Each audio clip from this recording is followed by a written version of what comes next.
So how did you do with your hip extension assessment? If you want to improve your ability to extend your hip, you need two things. You need to be able to release the front of your hip, your quad muscle on the front of your thigh, and your hip flexor muscle, which is the one that brings your leg forward. And then you also want to improve the strength in the back of your leg, so hamstrings and glutes. So here's a move that you can do to work on that.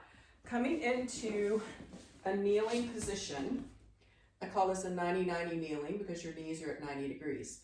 Now you'll see people doing this stretch where they're just kind of hanging forward like this, and that's not really opening up the front of their hip. You can see how my pelvis is tilted forward, and I'm not getting much stretch in the front of that hip or activation in the back of my hip.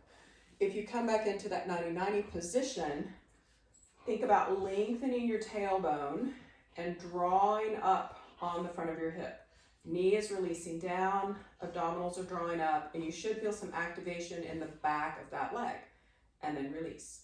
So it's a little tiny tuck of the tail, not a big squeeze, just enough effort that you can feel reaching down through the back of your leg, lifting up through the front of your hip. And that will help start to increase the ability to extend your hip, which will help improve your walking gait.